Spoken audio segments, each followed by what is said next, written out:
Welcome to the lounge. Please do come in. We truly hope you enjoy your stay.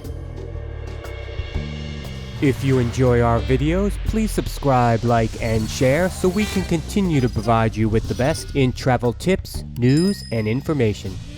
Now let's take a look at Horizons T7 Business Lounge JFK by the numbers. I tried to get a definitive answer on their hours, but what I was told is that the lounge closes about 5 minutes before boarding starts on the last ANA flight of the day. And if you're concerned, I would ask at check-in. As far as location, Terminal 7, Level 2. And since Terminal 7 isn't really that big, it's pretty easy to find. We'll dive a little deeper into that later. Now let's look at some of the conditions for getting into the lounge. And even though we're not covering the Horizons First Class Lounge today, here is the criteria for getting in.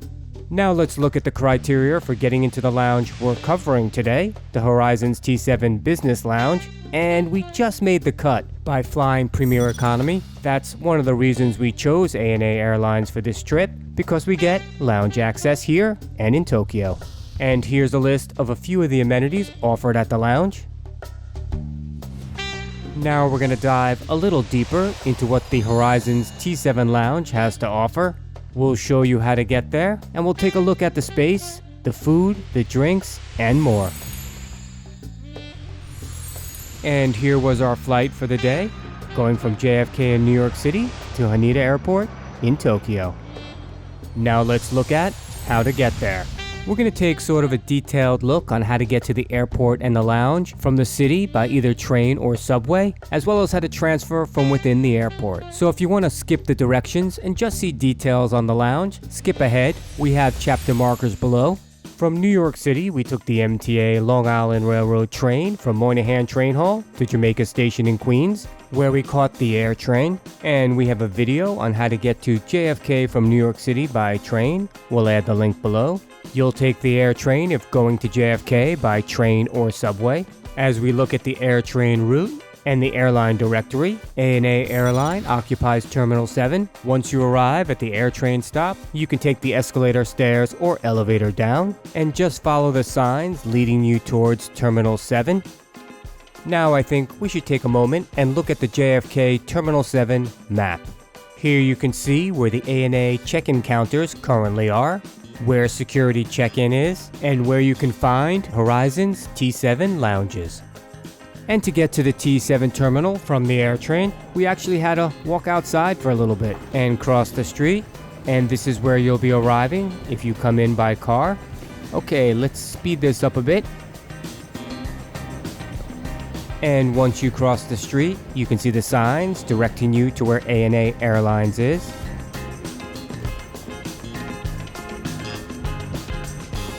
And once you get inside, you'll see signs pointing you the way to where the ANA check-in counter is. If you have to check in or drop off luggage, like we did, you'll stop here. One thing I should mention, since we checked in online and we just had to drop off luggage, they fast-tracked us, so we didn't have to wait on the long check-in line. They let us check in on the business class line. I think they only did that because there was no one on those lines, but it did save us some time. When we got to the counter, they gave us a paper voucher that provided us access to the lounge, and it's also stated on your boarding pass as well. So when we got to the lounge, we provided them the lounge pass, our boarding pass, and our passport, and we were in. Like I mentioned earlier, Terminal 7 isn't that big, so it's pretty easy to find the lounge. And since we didn't see many signs for the Horizons T7 Lounge, basically, just follow the signs pointing you in the direction of lounges or the Alaska Lounge, since it's right next door. After you go up the escalator, make a left, and you'll see a small ANA sign on the door. And when you walk in, the first class lounge is to the left. We didn't make the cut for that, but on the right, we did have access to the business class lounge. Now let's take a little look inside Horizons T7 Business Class Lounge. Now the lounge itself, it's nice looking, kind of modern design. Now it's not a huge lounge, but it had plenty of space. It was about half full when we arrived. The first room is where you'll find your food and drink, a self-service bar, and a few seating options. Some seats if you want to hang in front of the TV, and you have some cafeteria-style seating as well. Now, the back room is a little bigger than the front room. It's got this open space design with a few different seating options. And even though this lounge didn't have any windows, it still had a comfortable, relaxed, kind of laid-back vibe, where you could either get some work done or just sit back and relax, like we did. And this is where we planted ourselves for a few hours of eating, drinking, and relaxing before our ANA flight to Tokyo. Now that we found some comfortable seats, it's time to get some food and drinks. As far as the food, there wasn't a huge selection to choose from, but we felt the choices they did have were quite tasty. And it seems like the cuisine was kind of Indian-based for some reason. I'm not sure why. I'm not complaining, because the food was pretty good. I enjoyed some of the curry chicken and rice, and Lily did really enjoy the vegetable soup.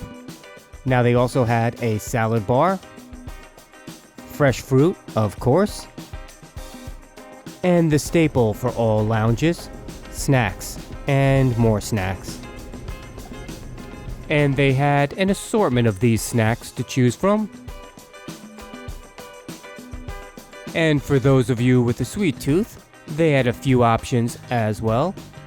Now they also had cup noodles available upon request, but only for people on my flight. Everyone else, no soup for you.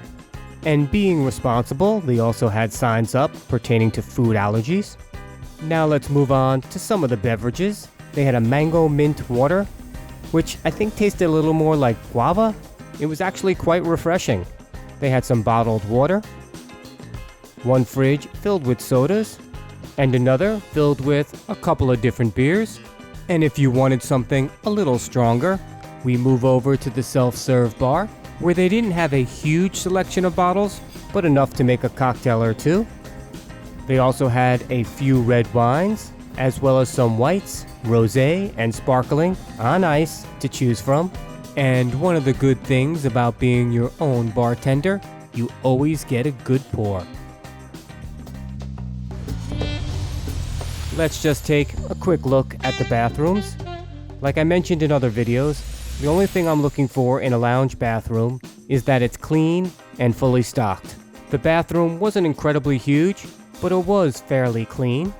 And this bathroom is a fully accessible bathroom. And they also had a baby changing table, if needed.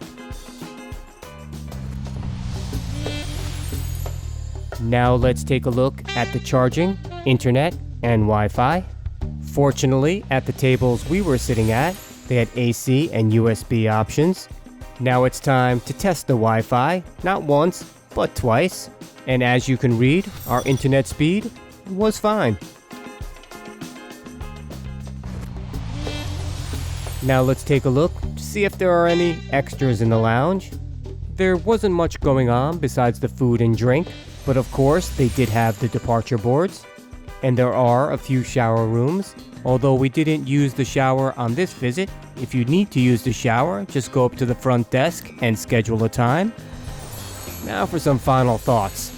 Even though this lounge didn't have a large food and drink selection, we found it just fine for what we needed. To grab a small meal, a few drinks, and relax a little bit before our ANA flight to Tokyo. I hope this helps you the next time you visit the Horizons T7 Lounge.